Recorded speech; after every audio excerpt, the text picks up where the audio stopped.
Ang kwentong ito ay hango sa totoong buhay. Karanasan ito ni Balnok. Taong 1977, Ibona, Aurora.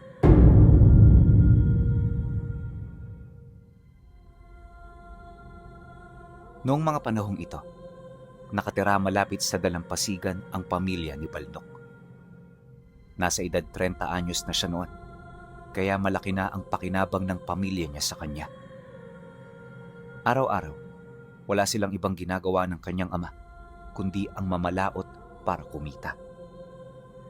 Dahil dito, kung kaya't di na siya nakapag-isip na mag-asawa.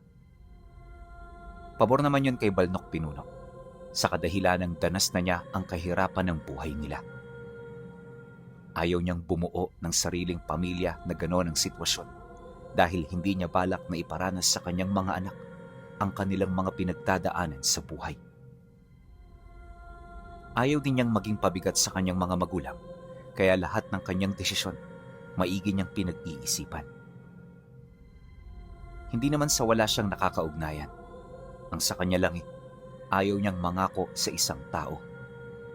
Paniniwala noon ni Balnok, bahala na ang mga kasintahan niya sa kung ano ang gagawin nila. Kung lolokohin man siya, ayos lang yun. Dahil unang-una, hindi naman yon ang kanyang prioridad. Oo, nasasaktan, pero parte na yon bilang isang tao. At sa katagalan na ganon at ganon ang kanyang nararamdaman, natutunan na niyang pakibagayan ito. Akala nga niya, tatanda siyang binata, pero ilang buwan ang lumipas pagpasok ng taong ito, may nakilala siyang babae na nagngangalang Rosaria. Anak ng isang albularyo si Rosaria Pinuno, kaya yung ugali nito katangi-tangi sa lahat ng kanyang mga nakilala. At kagaya niya, hindi rin ito prioridad ang relasyon nila. Mas nakatuon ang atensyon nito sa pag-aalaga sa kanyang mga magulang na sa katagalan siya naman naging daan upang matipuhan niya pa yon ng husto.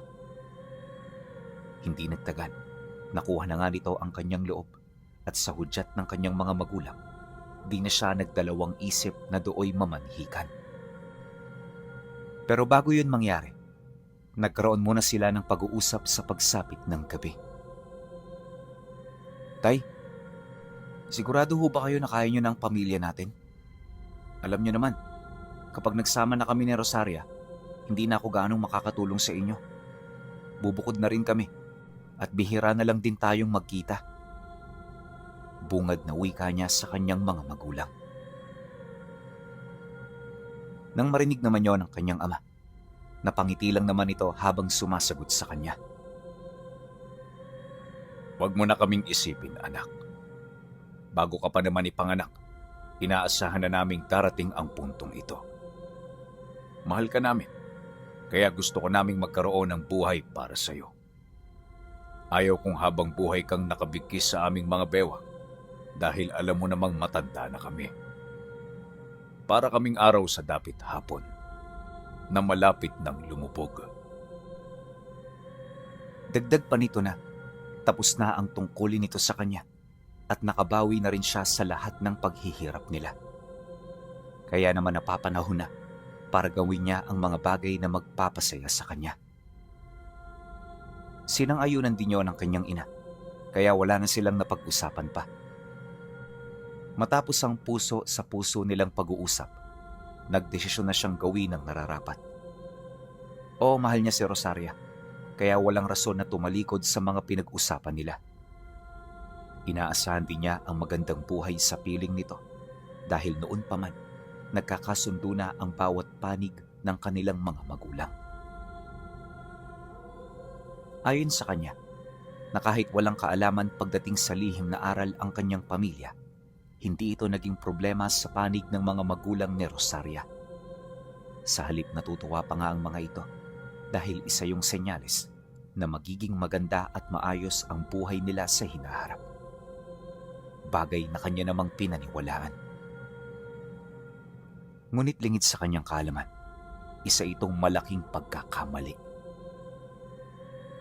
Sumapit ang sumunod na araw. Maaga pa silang bumisita sa bahay ng kanyang kasintahan. Dala-dala nila ang 3 baboy at 4 na kambing upang mas maging maayos ang kanilang pag-uusap. Hindi naman kasi pwedeng mamanhika na walang dala, lalo pat bilang lalaki, obligado niyang pakainin ang lahat ng kapamilya ng kasintahan niya. Pagdating nila sa bahay ni Rosaria, sinalubong sila ng ama nitong si Macario. Matanda na si Macario Pinuno, pero kahit gano'n ang taong yon, kilala ito sa kanilang lugar. Kahit sila Balnok may respeto rito, dahil alam nila kung ano ang kaya nitong gawin. Nang masipat naman niya ito, hindi niya maiwasang mapatingin sa kwintas nitong may palawit na bakal.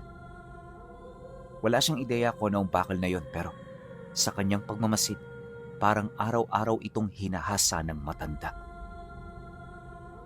Bukod sa makinang itong pilak, kapansin-pansin din ng nakakasugat nitong talim. Maliban sa bagay na yan, wala na itong kahit na anong karga sa katawan. At sa edad nitong 60 anyos, hindi may pagkakailang may maganda yung pangangatawan. Nakaumbok pa rin ang laman nito, tapos hindi bumabakat ang tiyan nito. Nananatili pa rin ang lakas ng matanda, sa puntong lahat ng nakasanayan nito noong siya ay binata, malaya pa rin niyang nagagawa. Dagdag pa niya na, ang pinakanatipuhan niya kay Macario ay yung madalas nitong pagbibiro. Lahat na yata ng bagay ginagawa nitong katatawanan, kaya madalas sa mga kausap nito, tumatawa talaga gaano man kaseryoso ang kanilang mga pinag-uusapan. Ngunit sa kabila ng lahat ng yon, labis nila itong ipinagpapasalamat dahil sa oras na sumeryoso itong si Macario, alam nilang may mangyayaring hindi maganda. Paglapit naman nila rito, agad siya nitong sinalubong ng isang mahigpit na yakap. Matagal na rin kasi sila ng anak nito, kaya naman kahit papaano, subok na ng ama ng dalaga ang kanyang ugali. Botong-boto rin yun sa kanya, dahil bukod sa pinahahalagahan niya ang kanyang mga magulang, wala rin siyang kabisyo-bisyo sa kanyang katawan. O Balnok, mabuti naman at napaaga kayo. Tuloy kayo sa loob. Kanina pa kayo hinihintay ng aming pamilya. Ngayon mo lang kami makikitang magkakasama at buo. Kaya wag na kayong magulat kung sadyang marami kami ngayon dito. Mukhang kulang ang dala ninyo. O siya, sige. Isasama ko na dyan ang 2 kong alagang baboy. Nang marinig naman yon nila Balnok, labis-labis naman ang kanilang pasasalamat. Dahil kasi sa sinabi nito, mas lalo pa nilang naramdaman ang suporta at kagustuhan nitong maging kaisa ang kanilang pamilya. Pagpasok nila sa loob, sumalubong sa kanila ang iba pa nitong mga kamag-anak na masayang naghihintay.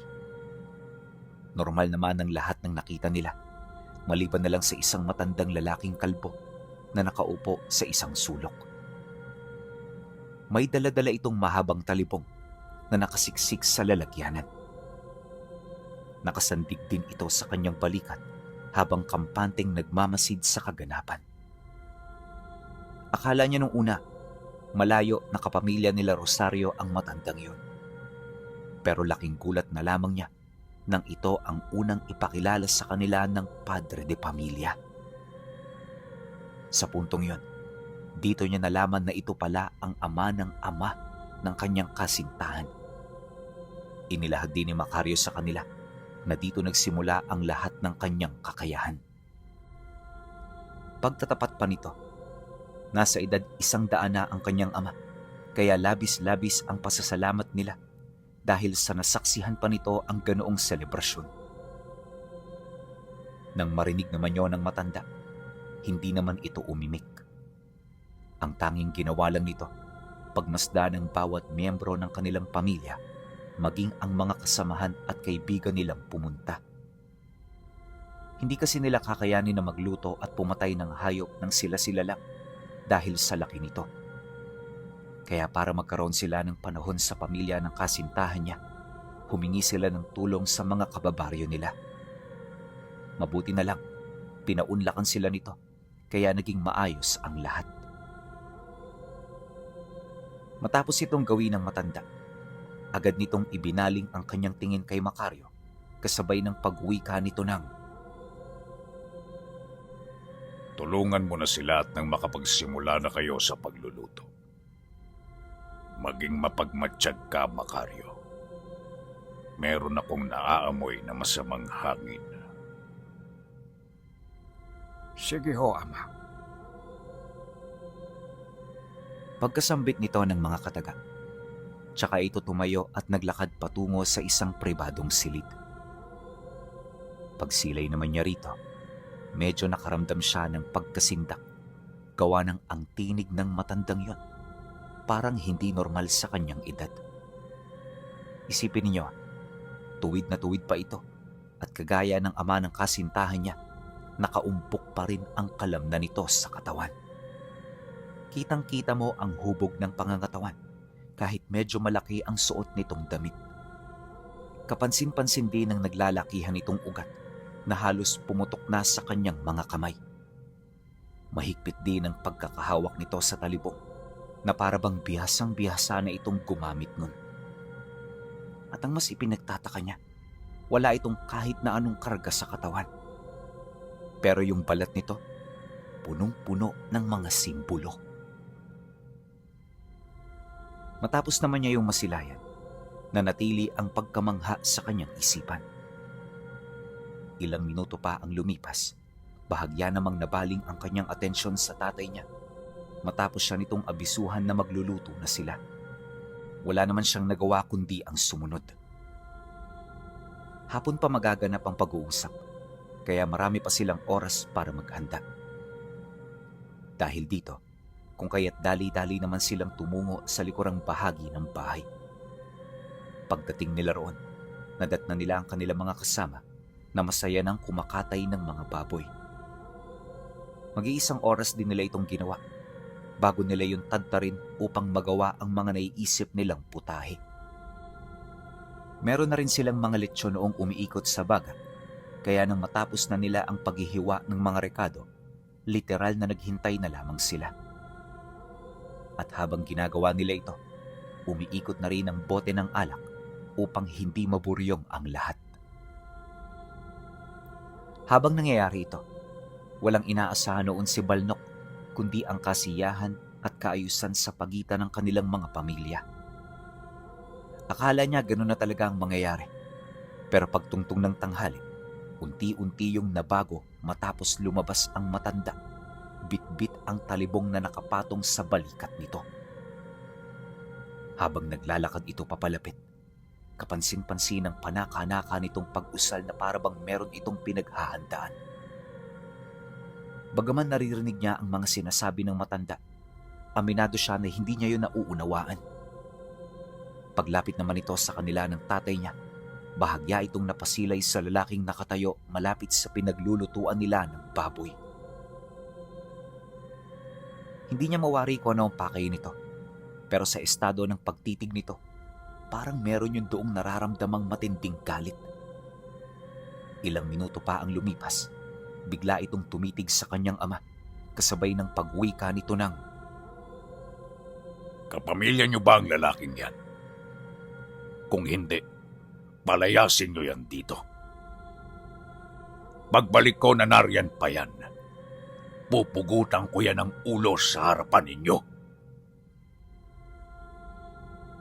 Matapos nitong mailahad ang mga katagang yon, agad itong tumalikod at iniwan sila na parabang kaswal lang ang mga katagang binitawan nito. Halos ilang minuto rin sila noong tulala hanggang sa magdesisyon silang dalawa na hanapin ang tatay ng kasintahan niya. Personal nila itong kinausap upang isumbong ang nangyari sa lugar kung saan sila nagluluto. Ayon sa kanya, nadatnan nila ito sa may bandang kusina, kaya nataong wala gaanong nakarinig sa mga sinabi nila. Ngunit sa halip na panigan sila ni Macario, tila bang mas pinaburan pa nito ang mga katagang sinabi ng tatay niya. Hindi magsasalita si ama ng ganyan kung wala siyang nararamdaman. Marahil yung taong tinutukoy niya, nagtataglay ng dugo ng kaliwa. Ibig sabihin, hindi siya pangkaraniwang tao. Kaya kung gusto niyong walang mangyari sa kanya, alisin niyo na yan dito. Nang marinig naman nila ang sinabi nito, hindi sila kaagad naniwala. Bukod kasi sa matagal na nila itong kilala, alam din nila na mabuti ang pakikitungo nito sa kanilang pamilya. Madalas din itong tumutulong sa baryo at ang pinaka nagustuhan nila, maayos itong makisama. Kahit nga bihira lang nila itong makita, isang tawag lang nila rito, agad yung pumupunta kahit marami itong ginagawa. Dahil sa ganoong rason, kung kaya't hindi nila yun sinunod. Di kasi nila noon maisip kung ano mararamdaman ng kaibigan nila sa oras na pinauwi nila ito ng biglaan. Kaya sa halip na walang mangyaring hindi maganda, hinanapan nila ito ng paraan. Para hindi yun mapauwi, bahagya nila itong itinago sa matanda. Akala nila magagawa nila ito, pero hindi nila alam, ramdam ito ng matanda kahit hindi niya yon nakikita. Pagtungtong ng dapit hapon, nakalatag na ang lahat ng pagkaing inihanda nila. Nagtipon-tipon na rin ang pamilya nila ng kasintahan niya, pero kahit naroon na ang lahat, tila bang wala pa rin itong balak na magsimula. Maya-maya pa, lumabas ang matanda na nakasuot ng puting kimono. Wala silang ideya kung bakit ganoon ang kasuotan nito. Pero sa estado nito, parang bagay naman sa kanya ang ganoong porma. Nung masipat niya yun, dali-dali siyang lumapit sa tatay ng kasintahan niya upang itanong kung bakit ito nakasuot ng ganon. Nang marinig naman yun ni Macario, pabulong itong nagwika ng, Noong unang panahon, nag-aalipin yan si Itay ng mga sundalong Hapon. Siguro doon niya nakuha ang kanyang kasuotan para makibagay sa mga nakapalibot sa kanya. Yang talibong din na hawak niya, nakuha niya yan sa isang mataas na opisyal na kanyang napaslang. Alam niyang may espesyal ang sandata, kaya itinago niya ito at nilagyan ng aral na alam niya. Malalim ang kasaysayan ng aking ama, kaya mas magandang huwag mo na lang itong pagtuunan ng pansin. Nang marinig niya ang sinabi nito, agad naman siyang napatahimik. Sa halip na magtanong, ipinagpatuloy lang niya ang pagmamasid dito hanggang sa makita niya itong may mga kinukuha sa lalagyanan ng mga pagkain. Kinakamay lang ito ng matanda, pero walang kahit isa sa kapamilya nito ang naglalakas loob na sumuway dito. Ultimo ang tatay niya, na natiling tahimik na parabang hindi nito alintana ang ganoong kabastusan sa mga pagkaing pinaghirapan nila. Kaya naman para matigil ang ganoong gawain, naglakas loob siya na lumapit upang ito ay kausapin. Mahinahon niya itong kinumpronta, nang sa gayoy maramdaman pa rin ito na meron siyang respeto. Nang marinig naman ng matanda ang kanyang sinabi, bahagya itong napahinto, kasabay ng pasimple nitong pagsilay sa kanya. Pagpang-abot ng mga paningin nila, sumagot ito sa kanya ng, Kung gusto mong malaso ng lahat ng kakain, pigilan mo ko. Ang sabi ko naman sa inyo kanina, paalisin nyo na ang taong yon. Tingnan ninyo, lahat ng pagkaing niluto ninyo, parang mga basura na dahil sa kanya. Pero huwag kayong mag-alala, hindi naman ito masasayang. May babalik ko ito sa dati kung hahayaan mo ko. Alam mo, iho, normal na sa mga aswang ang pagiging pakialamero. At dahil sa ginawa niyang ito, hindi ko siya mapapatawad. Binalak niyang lasunin kaming lahat. Kaya habang tayo'y nag-uusap, markado na sa akin ang kanyang buhay. Pagkasambit nito ng mga kataga, ipinagpatuloy lang nito ang mga bagay na kanyang nasimulan. Si Balnok naman noon, naiwang tahimik sa tabi habang pinagmamasdan ang akto ng matanda. Ilang minuto pa ang lumipas, pinangunahan na nito ang pagdarasal. At nang makapagbigay na ito ng senyas sa pagsisimula ng hapunan, agad namang lumapit ang kanilang mga kamag-anak para tikman ang mga putahe na kanilang inihanda. Habang abala sila noon sa pagsalo-salo, nanatiling nakaupo lang naman sa isang tabi ang ama ni Macario. Hindi niya ito nakitang kumain ni kumilos mula sa lugar kung saan ito naroon. Kaya naman nang mapansin niya ito, nagkusa siya ritong lumapit upang ipagtanong kung ano pa ang pinoproblema nito. Sa estado kasi ng matanda, mukhang meron itong malalim na iniisip. Dala ng kuryosidad, siya na mismo ang naglakas loob na lumapit dito para makipag-usap. Ang kaso lang sa dami ng kanyang mga tanong, tila bang wala itong balak na sumagot. Akala niya patuloy siya nitong ipagsasawalang bahala, pero nang akmang aalis na siya, bahagya siyang napahinto nang marinig niya itong magsalita. Yung kasama ninyong nasa labas, hindi na yun makakabalik sa kanila. Ako na ang humihingi ng tawad sa iyo. Pasensya ka na, iho. Pero hindi ako papayag na may kanyang nilalang na mamamagitan sa ating lahat. Pangkaraniwan na sa mga ordinaryong tao na mag-isip ng masama kapag merong pinapatay. Pero ito lang ang masasabi ko sa iyo. Minsan kailangan mong magsakripisyo kung hangad mong mapanatili ang kapayapaang matagal mo nang pinoprotektahan. Nang marinig niya ang sinabi nito, napilitan siyang bumalik sa kinaroroonan nito. Ang nais niya kasing malaman noon ay ang tungkol sa bagay na nag-uudyok sa matanda para paslangin o saktan yung kanilang kakilala. Inakala niya kasi na mababaw lang ang dahilan nito, pero imbis na sumagot ito, minabuti nitong isama siya para siya mismo ang makahanap ng mga kasagutan sa tanong niya. Pagtalikod ng araw sa kalupaan, sakto naman ang pagtatapos ng pag-uusap ng kani-kanilang pamilya. Marami na noon sa mga kadugo nila ang nag-iinuman upang magsaya. Nang mapansin naman ito ng matanda, agad siya nitong sinenyasa na sumunod. Pagpasok nila sa mahabang pasilyo, agad nilang tinahak ang daan patungo sa likuran ng bahay. At nung mabuksan na nito ang pinto, dito nito nakita ang kanyang mga kababaryo na masayang nag-iinuman. Kasama rin nito ang lalaking kinagalitan nito. Kaya naman nang masipat sila ng mga taong tumulong sa kanila sa pagluluto, agad sila nitong niyaya na uminom. Ang kaso lang sa halip na tumango ang matanda, bigla nitong hinugot ang kanyang talibong, sabay sugod sa mga ito. Siyempre nung makita ito ng mga kababaryo niya, unang naisip ng mga ito ay umilag. Ganon din ang ginawa ng lalaking punterya nito hanggang sa tuluyan na itong makalayo sa grupo. Pagdistansya nito sa kanila, bahagyang tumigil ang matanda. Naging kalmado rin yun sa paglapit, kasabay ng dahan-dahang paghiwa nito sa lupa gamit ang dulo ng talibong. Maigi rin itong pinagmasdan ng kilos ng lalaki hanggang sa magpang-abot na ang mga paningin nila. Dahil dito, kung kaya't napilitan ng magtanong ang kanilang mga kababaryo.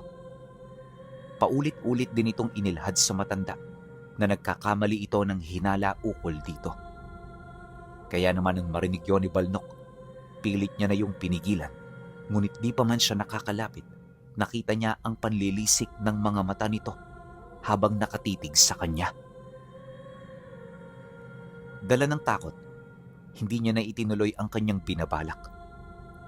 Nang mapansin naman ito ng matanda, agad naman itong ibinaling sa kanyang katunggali ang kanyang tingin. Ngunit di pa man niya yun nasisipat, bigla na lamang itong umatake sa kanya.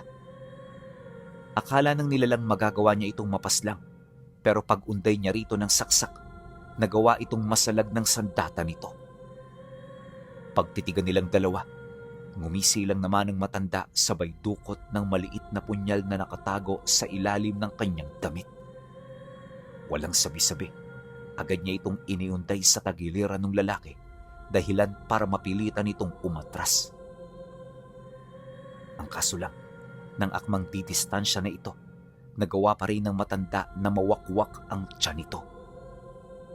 Mula sa kanan, umabot sa kaliwang bahagi ang hiwa, kaya pagdistansya ng dalawa, agad na lumabas mula roon ang mga bituka ng nilalang. Nasa anyo pa yun ng tao, kaya nagdulot ito ng matinding sakit at hapdi sa panig nito. Nang masipat naman yon ng matanda, kasyual ito roong nagwika ng, Wala ka ng paraan para maitago ang tunay mong anyo. Dalawa na lang ang pagpipilian mo. Ipakita sa kanila ang totoo o mamamatay kang ganyan. Nang marinig naman ng lalaki ang sinabi nito, di na yon nag-isip pa.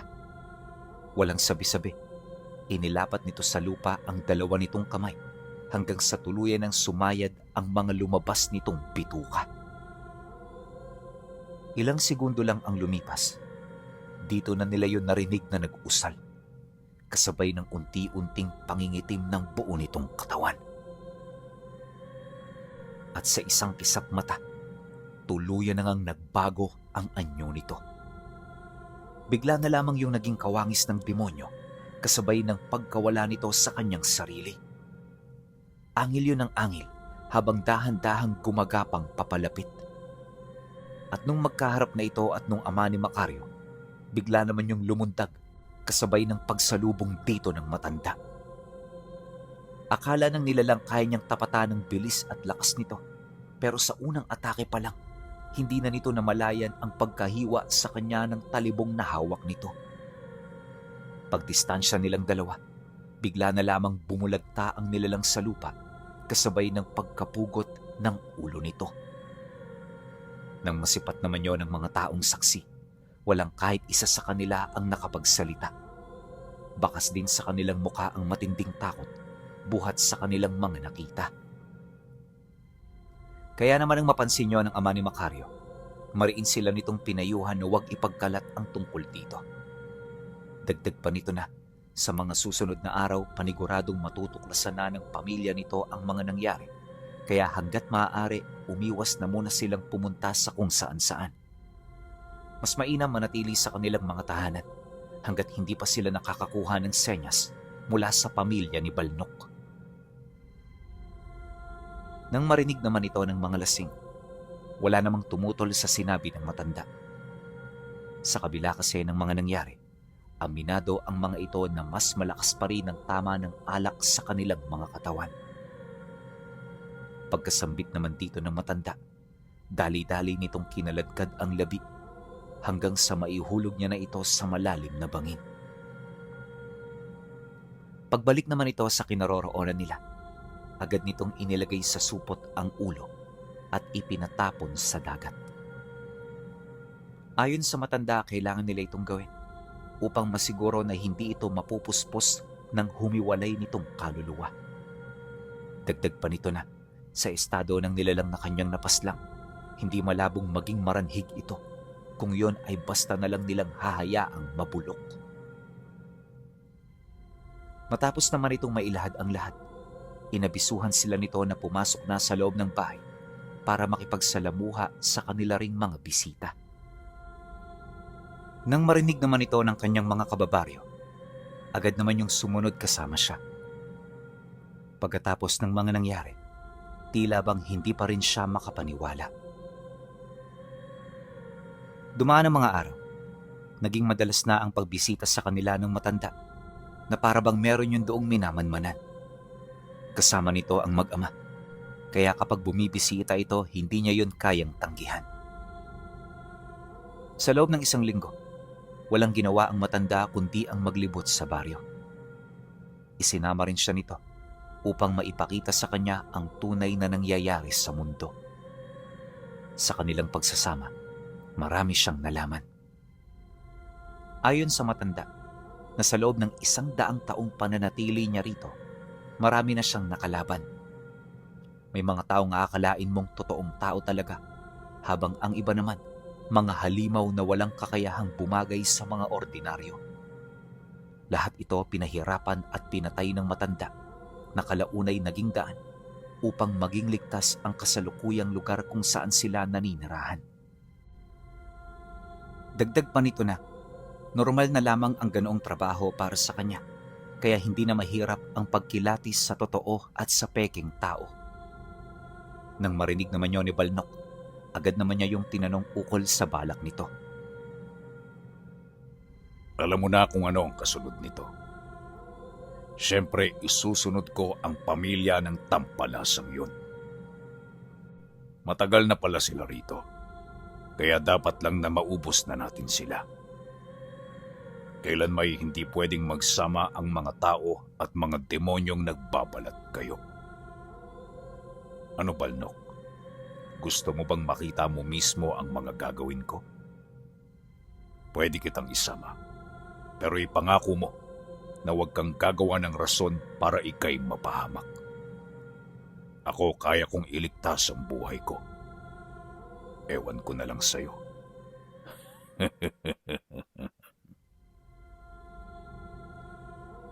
Nang marinig niya ito, hindi siya nagdalawang isip na paunlakan ang ibig nitong mangyari. Dahil dito, kung kaya't sa mga sumunod na gabi, malaya siya roong nakasama.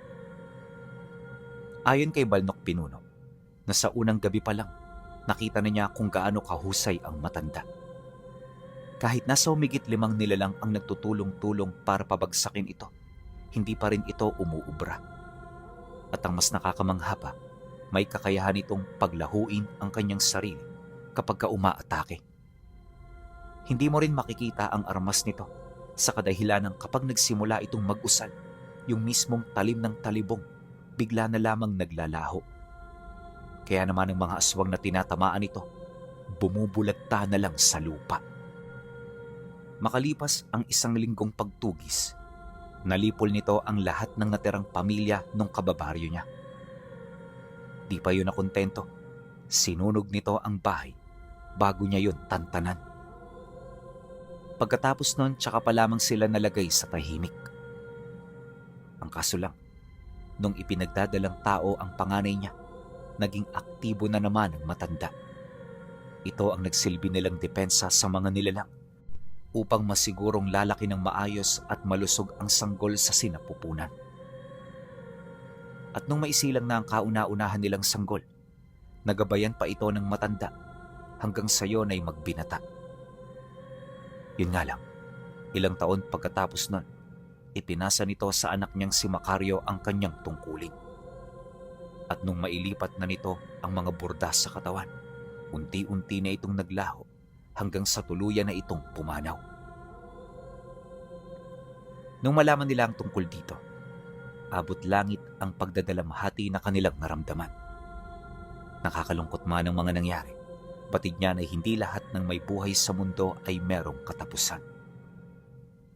Magmula noon, hindi niya na nakalimutan pa ang ama ni Macario na isang mandirigmang antingero na 100 taong nabuhay.